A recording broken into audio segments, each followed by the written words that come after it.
Hello and welcome back to Exothermic Plays Games. I'm Exothermic and the date today is Thursday, November 7th, 2024. I've been doing a countdown of my favorite video games of all time through each day of the year, and coming in at number 55 is Pokemon Red and Blue.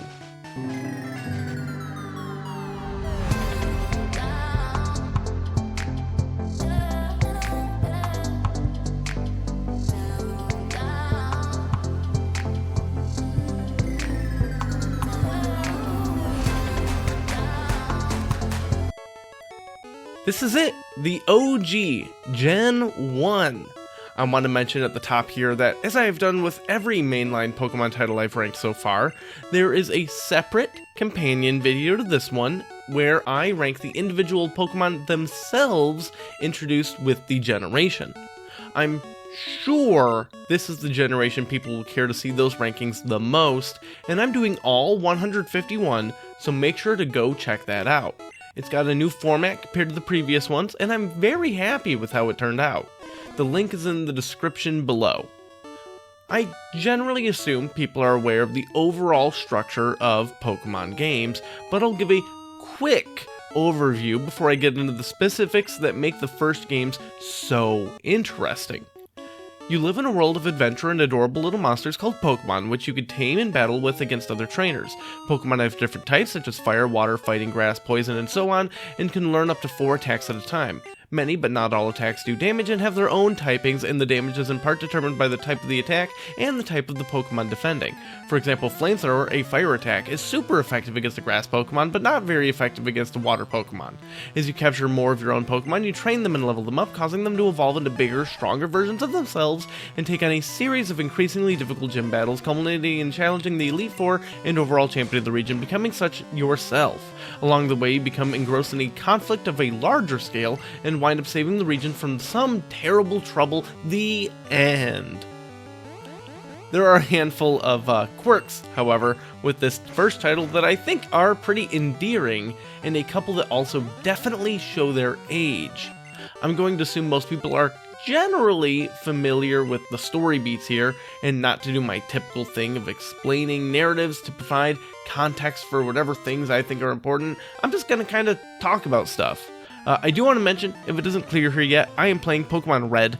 I picked Charmander as my starter, and I've beaten Red and Blue, and I've completed the games with each of the starter options across them. And there's something great about the start of these games that I think keeps it so timeless. Pallet Town, where really hardly even a town in the sense of having buildings, sets the tone for the game. First, you picked a game based on a color. Red, blue, or maybe even green or yellow, which yellow is pretty cool. It throws the traditional starters out the window, and you just get Pikachu, and you get to see, follow you around. And there's some other balance differences. They did insert Jesse and James as like a fan service thing. Yellow is a lot of fun. If you haven't played Yellow, I highly suggest you try it. The differences aren't all, I think, for the better, but most of them are. But anyways, that color that you picked, red, blue, yellow, whatever, is permeated on your screen a whole lot. These games really hammered home the marketing of the Game Boy Color. It's just all colors. One of the more interesting things about the original games is their difficulty curve, and it's way different from pretty much any of the other titles. Depending on your starter, the early stages of the game look radically different, assuming you're doing red or blue. Yellow's a little more manageable, because Brock just absolutely crushes Charmander, and you can't really find anything actually good against rock Pokemon until after you beat him. But then, of course, if you pick Squirtle or Bulbasaur, you just destroy Brock, and it's not close. And if you pick Bulbasaur, you also get to just run straight through Misty. The amount of grinding in the game can be rough, but ultimately, I think it still works well for being the Game Boy, because you can save at any time, turn it off, then pull it out later for a few minutes, do a couple fights, and then put it back away. It's almost like a phone game way before smartphones existed, and is one of the truly most portable-minded titles on the whole platform. I find the story itself to be timeless as well, with Team Rocket being some bona fide bad people, but not like cartoonishly evil. They're the most grounded threat in the whole franchise, and that helps make them excel in keeping the games replayable. I think, like they're just like a mafia group causing havoc and getting more influence and money through traditional real-world crime syndicate stuff. Like they run a casino as a front for their nefarious activities and also kind of bankroll with it. Speaking of the casino, there's actually one thing that this game does right that the others have either stopped doing or at least should do more of, and that's the different ways of acquiring unique Pokemon. I don't just mean legendaries, like, don't get me wrong, it's great to go into that cave after you've done literally everything else and then go get your level 70 Mewtwo for no reason, because, I mean, like, you've already beaten everything else, why do you need a level 70 Pokemon? You don't, but it's cool. But with this, you can get a coin case from someone and then gamble at the Rocket Casino, and if you get enough other coins and stuff, you can turn them in for prizes. The big prize is you can get a Porygon, which it's the only way to get that Pokemon. Between that and special trades and things like the Fighting Dojo, which is a lot of fun, there's a ton of almost side quest like ways to flesh out your Pokedex, and that's not even getting into the legendary Pokemon as I mentioned, like going to the power plant.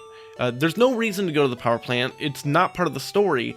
The other ones, like, they're off the beaten path, but the power plant where you find Zapdos is just totally separate, and I think it's cool that they, like, added an entire zone just for this legendary Pokemon. I'm gonna guess they had a plan for it and scrapped the plan, and then they're like, well, we made it. That is my guess. I don't think they actually just made it for Zapdos, but if they did, more power to them. My favorite part of the game, however, is definitely the middle sections, like the tower in Lavender Town and getting the Silph Scope and the Safari Zone. They're really out there in some ways, especially that last one, and they stick with me as unique even amongst the franchise. There's a lot of things where you'll run into an obstacle that's solved by getting the right item, and you have to track that down so you can progress through the rest of the game. You run into a Snorlax blocking a road, so you need the Pokeflute. In order to get that, you need to go talk to someone atop the Pokemon Tower, a memorial site for dead Pokemon in Lavender Town. However, you're being stopped by a ghost, so you need to track down the Silph Scope so you can deal with the ghost Pokemon, and that turns out that that's in Team Rocket's base with the casino that I mentioned, and you go beat up Giovanni for the first time, and get that. Then, I just love navigating through Team Rocket's base. There's these teleporter platforms. They call them teleporters, but they're not. You just slide around. But they're a lot of fun. It's not especially complicated. It's just a little bit of a thinky puzzle and mapping out your movements and thinking about where you gotta go and exploring. And it is fun and it's good, simple fun. But once you do that, you can go back up to the tower, then get the Pokeflute, and then get past the Snorlax, and then go beat up Erica for her gym badge. Then after that, you get to go to the Safari Zone, so then you can get ready to fight Koga. I think it's so interesting what they did with the Safari Zone. This is a game fundamentally about battling monsters against each other, and then right in the middle, there's this segment where you don't get to fight with your monsters, and you are just throwing rocks at, like, dinosaurs. It's such a great plan. I love the alternate catching methods that exist in the Safari Zone. While they're difficult and sometimes annoying to pull off, it is very rewarding when you do catch something, and a lot of the Pokemon here are things you'll only find in the Safari Zone, so it's cool to like spread out and check everything out and explore in that way. But really the thing to talk about here is the long-term impact of these games. Pokemon is a multi-billion-dollar franchise, and there's no signs of them slowing down, like, at all. The TCG is massive, both from people that play the game, and also people that just collect the cards for the art and stuff. The TV shows are some of the most watched animated projects of all time. The cast of characters are all phenomenal, and seriously, Team Rocket is the greatest supporting cast anyone could ever ask for. Jessie, James, and Meowth are phenomenal. All of these things have made the game so replayable, and this is true of many Pokemon games, but I personally especially like to do it with this first one. And people keep finding new ways to play it. Obviously, there was Twitch Plays Pokemon, and that was quite the phenomenon, but I also especially like to do Nuzlocke attempts with these games. Nuzlocke is a way to play the game that's very difficult. Basically, you can only catch the first Pokemon you find in each zone, with exceptions for species you've already caught. If you knock it out, you can't catch anything in that zone.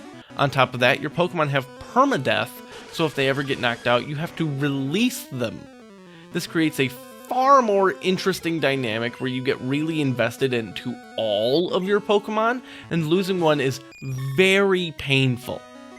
Overall, so many things were done right in the first attempt. The first generation might be my favorite generation as far as the Pokemon themselves, and you'll see all of that if you check out the companion video. But really, the idea that they thought to add something like Eevee, which they continued building on for years, is great. And the core bones of the franchise are all there, even if I do have to struggle with some weird limitations, like the item limit and having to manage items with the computers at Pokemon centers, and it's very annoying, especially when you need to get all of these key items like the Pokeflute in order to progress, and now it's just sitting in your inventory, and TMs take up slots, but you don't know what they are until you try to use them, and there's definitely some quirks, and they work those out, but they don't get in the way of my enjoyment of this game. They're just a thing that's there. But speaking of doing the computers at the Pokemon centers, the music is great, right? Like, so many of these games are still adapted with the music from the original to the new games. They still do the Pokemon Center in every game. The music is exactly the same, just different arrangements. It holds up so well, so much of the music.